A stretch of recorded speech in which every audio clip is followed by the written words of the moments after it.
Hey everybody, welcome to volume 3 of the Guitar Corner. Having a blast doing these. Had a couple questions about what I was playing the tellies through in the last 2 videos.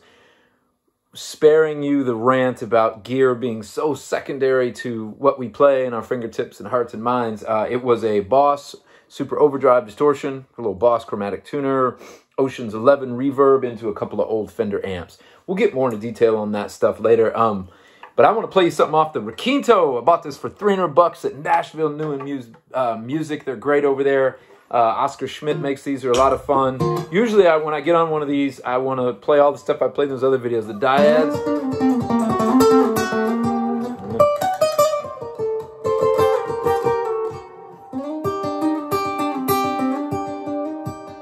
Or all my fake, Spanish neoclassical. South Texas. I love all that stuff. But today, I want to talk about space and melody and making sure that even though hopefully we're just going to be a bunch of, music-loving fools hanging out together, that since we are going to be talking mostly about guitar, that we don't get ahead of ourselves and, look at me all the time. Because, the song is king, the melody is queen, all these things they're still first and foremost. A lot of this other stuff is sprinkles. So let's try to make up some melodies and find some space today. I'm gonna go C, G, D with the F sharp underneath it, then A, B, C, A minor, B, C.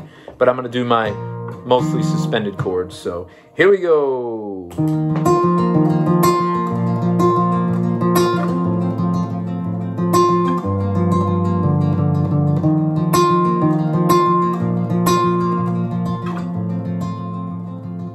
Actually, I'm going to start that over.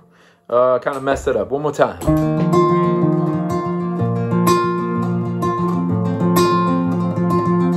We go. Boo, boo, boo, boo, boo, boo, boo. Now let's do a little bridge too. A, B, C. Leave those middle strings open and ringing. We'll stay on that C. A. Close it off. Here we go.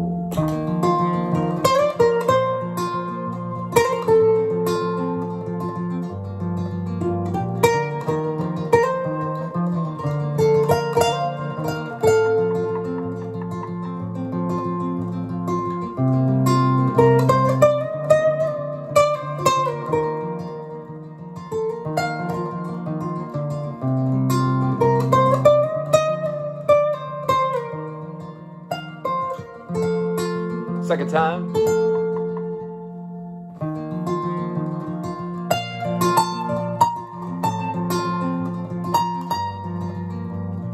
This starts at G, so this thing goes really high.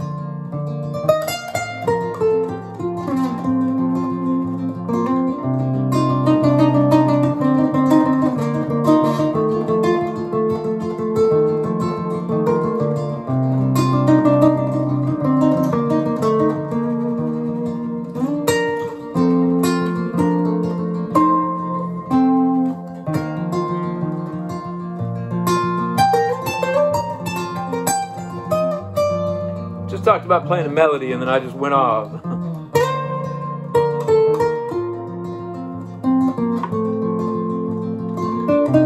Playing with intention, gotta play with intention.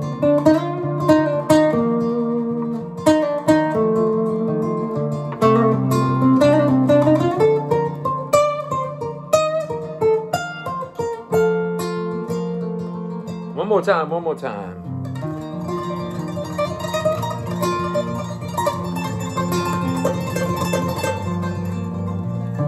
Little shimmer thing.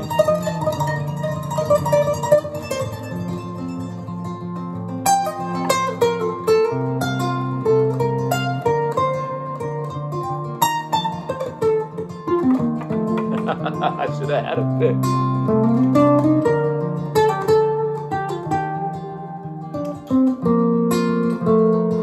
Here we go. Ooh, I'm out of tune. Well, you see what I was getting at. We can play some fun guitar stuff, but hopefully we're still wrapping it around something that sounds like we're singing through our instrument a little bit. I used to always think, and I always loved darker music. It was just one, I grew up on a ton of, Peter Gabriel and all the Hans Zimmer scores. And of course, Yngwie Malmsteen, that was my first guy. I was little. I was like, listen to these Paganini concertos on the guitar. My mom played classical piano, so I was always off into I love the harmonic minor scale and things like that. But, just because you love something that's a little melancholy or a little more sad, it doesn't mean you have to be sad to play that kind of music. I know that sounds pretty, silly. I mean, it sounds pretty obvious. But, I'm like many of you out there too. I mean, we write songs as well, some of us. And if you don't write songs, you're playing guitar, the world needs you. Because somebody that can just go and play the right thing on a song, that's one of the things I love about Nashville is you have people that make the songs, 50 times better. But this idea, grist for the mill is what a buddy of mine calls it, that you can have something painful and you can turn it into a song. That is absolutely true. And on all these rock and roll bios back here, almost every one of them, a lot of the folks that have done this, the lifers, something's happened. In almost every one of these books, you see there was a parent missing or a parent got hurt or, something. There's been some pain. There's been, I like to say, sand in the shell makes the pearl. But you don't have to make your life miserable. And I think that's a really important distinction. Working through our pain and trying to find something that expresses ourselves, we got to make sure that we don't start using that as a crutch too. A lot of people are like, well, this, my life, this terrible things have you get real dramatic, and you're like, but that's okay. I'm gonna, I don't remember who first said this, but my buddy Carter, one of my favorite songwriters in the world, Carter Halsey from here in Nashville, Tennessee, said, we write in spite of. We write in spite of, not because of. So, in other words, if you have something to say or you really long to play your instrument or try to make something, really beautiful, you don't necessarily have to be in a bad place to do that. As a matter of fact, I get a lot more work done when my personal life is not freaking turmoil. And I think, as guitar players, you're going to find that too. You're going to get more practice done when you get your life in order. If I'm not saying that's easy. Everybody's dealing with crazy stuff right now. There's plenty of people still out of work, plenty of people still fighting COVID. I mean, it's absolutely insane. There's plenty of pain to work from, but I think we just got to make sure that we remember a lot of the most productive times in my life in the studio, or if I do some film and TV music when I'm not on the road. The times that I hit those deadlines the best and I feel the best about myself is when things are not chaotic. So if I'm not trying to be your I feel like the guitar therapist here or something, but if something's out of whack and it's something you can fix it. And I'm saying this to myself. Anytime how it is, we preach and we don't practice. If there's somebody you need to call or something you need to do, or some way that you can make your life or somebody else's life a little bit smoother, a lot of times it doesn't take as much as we think it does. I think it was Seth Godin said, "What's on the other side of fear? Nothing." And man, I say that to myself a lot because, I get even to do these videos, I'm like, oh no, no, I got to put the camera in my face and don't stop. Once you press start, don't stop, talk to him. And, it's like once you get past that, you get a little bit stronger each time you get past it. So yeah, anything you can do to get in a good space, because if things aren't chaotic, you can probably put more hours in. If things aren't chaotic, you're not spending so much of your mental energy, on all the chaos. You can dive into maybe learning something new or doing something new. So for those of you who are dealing with some really tough stuff and still out here trying to learn things on YouTube and get better at the guitar, I salute you. I get in those spots a lot where I'm like, man, it's like my head is so full. I'm like, and there's so many things that I need to fix that I'm like, I don't have time for this. But if we can try to create those spaces where, we're open and we're being kind to one another, I think that anything can happen. So let's next time I'm going to answer a bunch of comments. I'm already gone up to, I think we're already at 9 or 10 minutes here. So we'll do some back and forth next time. But let's finish with a little bit of music again here. We'll go out on this thing. Thank you all for being here.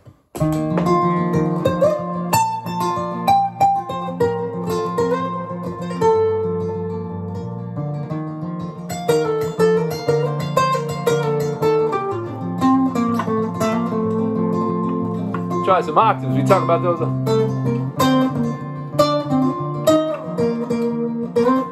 little bit out of tune.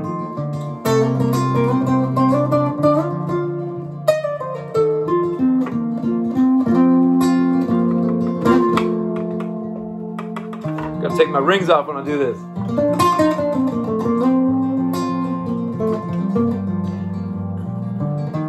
Actually, you know what? I'm gonna stop. It seemed abrupt, didn't it? I will leave you with this. That picking pattern. Finger style.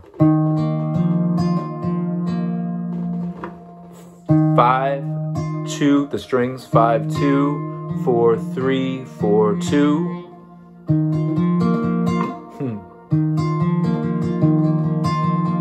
Or 5, 3, 4, 2, 4, 3. You can make a little, you can turn that circle around.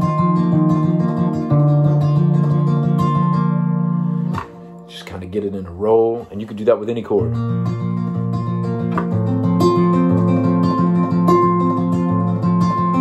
I use that a ton. Half the ballads on the band's records, I'm using that kind of reverse roll thing. So that'd be something to work on this week. Thank you so much for being here. Man, the Requinto, I'm sure we'll bring this thing back out and try some other styles on it soon. Yeah, really appreciate y'all. See you in a few days.